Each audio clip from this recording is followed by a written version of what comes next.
From dancing for pennies to that magnificent moment when Frank Sinatra phoned down to the lobby and said, "Send the colored kid up to dance while I shave."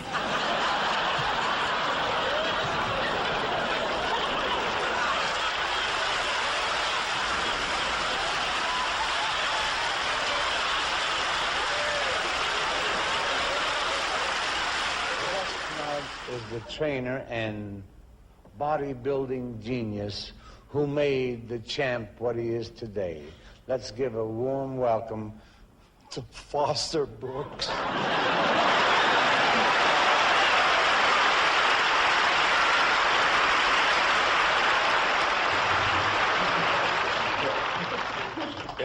It's amazing.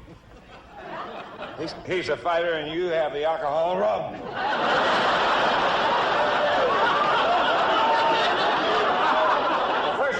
To build up Muhammad.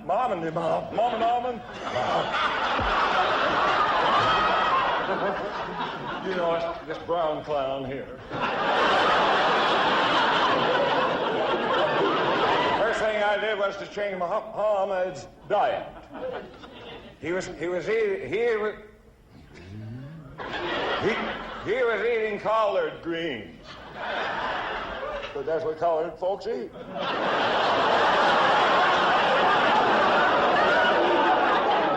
I filled his plump little body with wheat germ.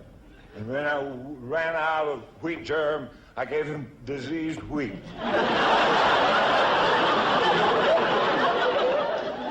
After I built his body, I had to teach him the famous Ali shuffle. How to move around the ring, how to dance. You know these people, they haven't any rhythm.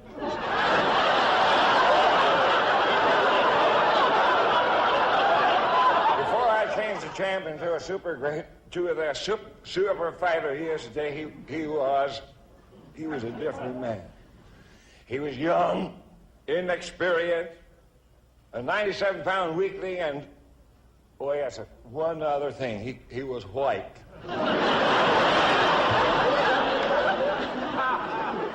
When I change the man, I go all the way, all over. Much about Dean Martin's past tonight. One element which hasn't been touched upon is the fact that in his formative years, he was a member of the Boy Scouts. We are proud to have with us tonight the leader who helped form our man of the hour, his scoutmaster from Steubenville, Ohio, Mr. Foster Brooks.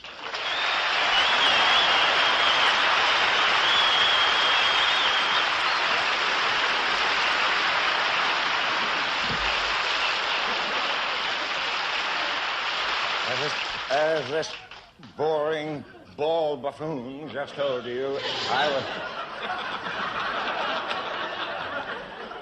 I was Dean Scoutmaster in Ohio, in Steubenville. And I'm here at the MGM Grand Hotel tonight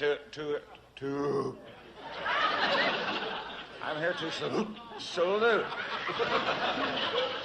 This bum's passed. My bosom...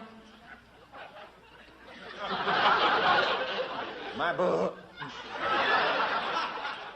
bosom swells with pride, something Ruth Buzzy might even envy.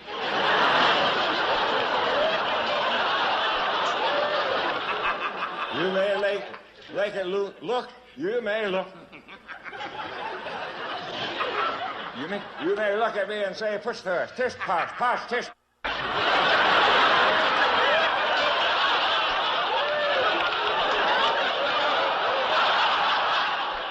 It's easy for you to say. I remember when this piffle pixie was a Cub Scout. The happy hours we spent of a summer evening sitting around a campfire in our little short pants, roasting our weenies.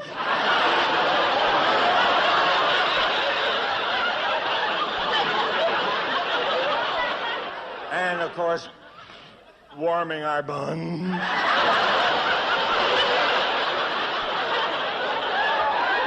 Dean Dean's dream was to be a great singer.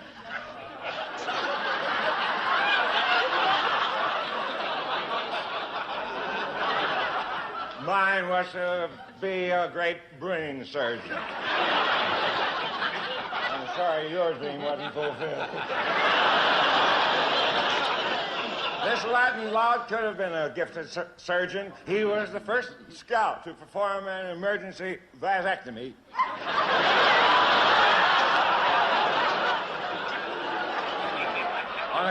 on a great horny owl.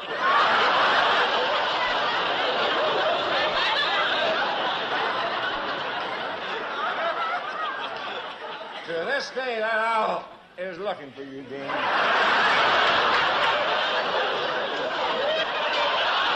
You just walk through any Steubenville woods, and you'll hear that bird singing pitifully.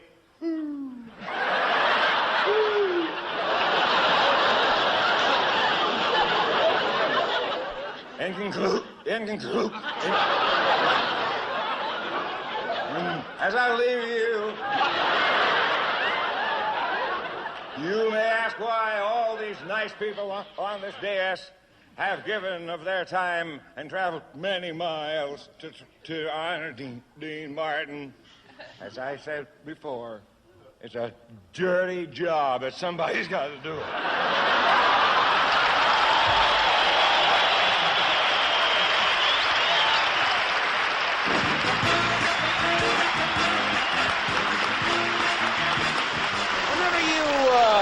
McCloud, Dennis Weaver doesn't really hang from helicopters, jump from buildings, and chase people on horseback.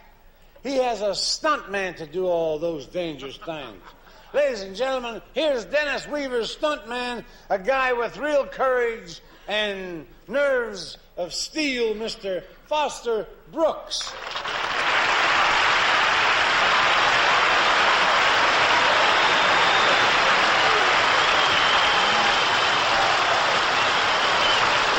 I've been a stuntman on McCloud right from the very beginning. And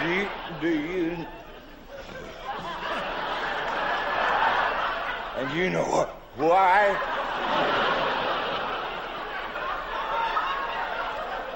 Because he's chicken.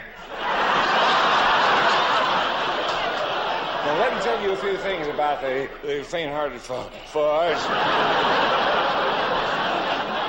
And you want to know something else about Den's? He's afraid of horses. You think he's not scared? He won't even get on one unless he's wearing Pampers.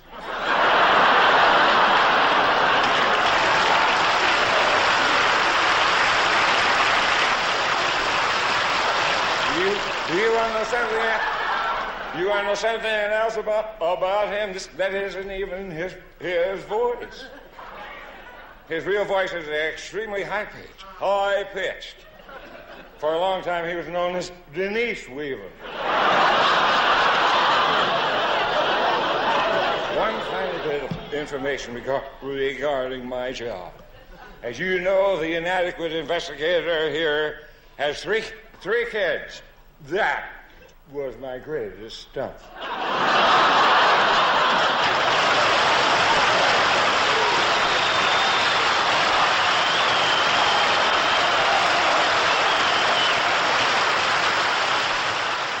Friend of Jack's knows that he loves to play the horses. With us tonight is a famous breeder of thoroughbred horses, the owner of Green Gate Stables in Kentucky. Ladies and gentlemen, Mr. Dudley Withers III.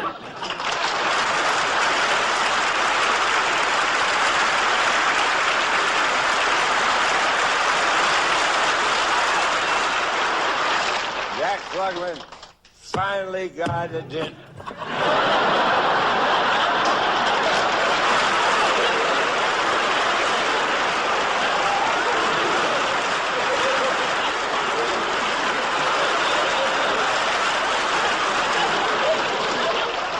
However, this racing aficionado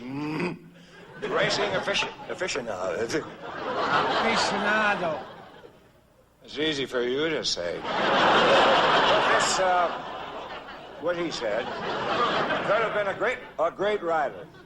But riding horses always gave him a painful headache. For me, it was just the reverse.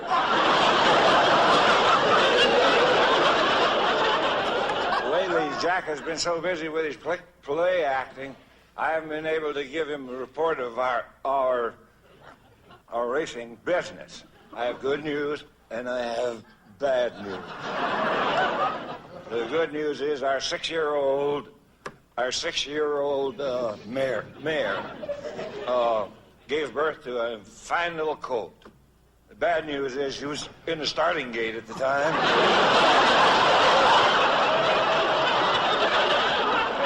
Jack was foaled on Friday the 13th on South 13th Street, the 13th of 12 children. Stormy night, he was born. His mother, while walking under a ladder, stumbled over a black cat, broke a mirror, and saw the ghost of Jack's Uncle Max, who wasn't even dead yet. This sad series of events led to Jack's first nickname, Lucky. Jack, take my advice and stick to show business. You know nothing about good breeding. Our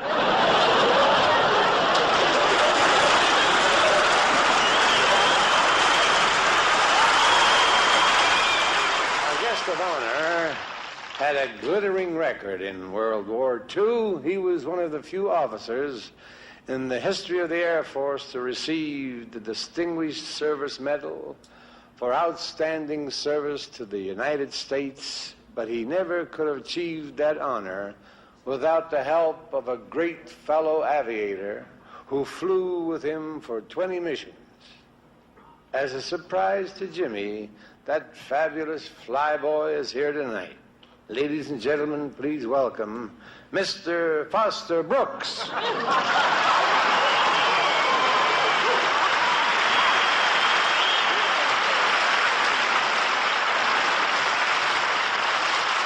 Thank you, Dolly Parton. Sorry, but I'm not Dolly Parton. You're not half as sorry as I am. What's the point spread on Dolly this week?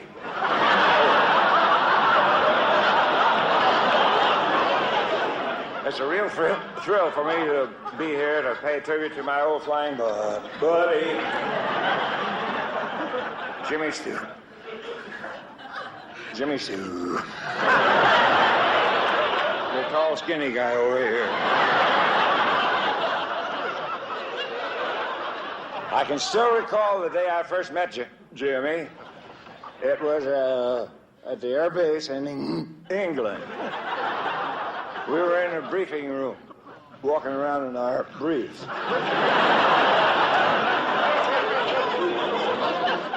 But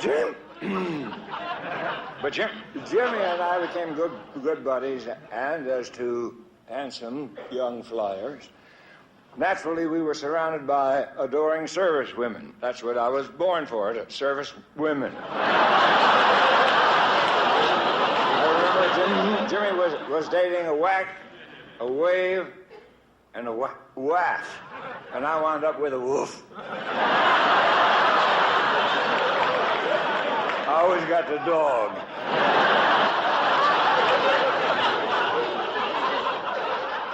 But then the bugles of war sounded.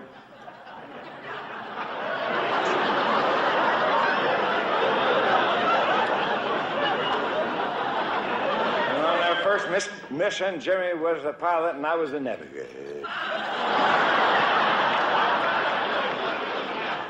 I was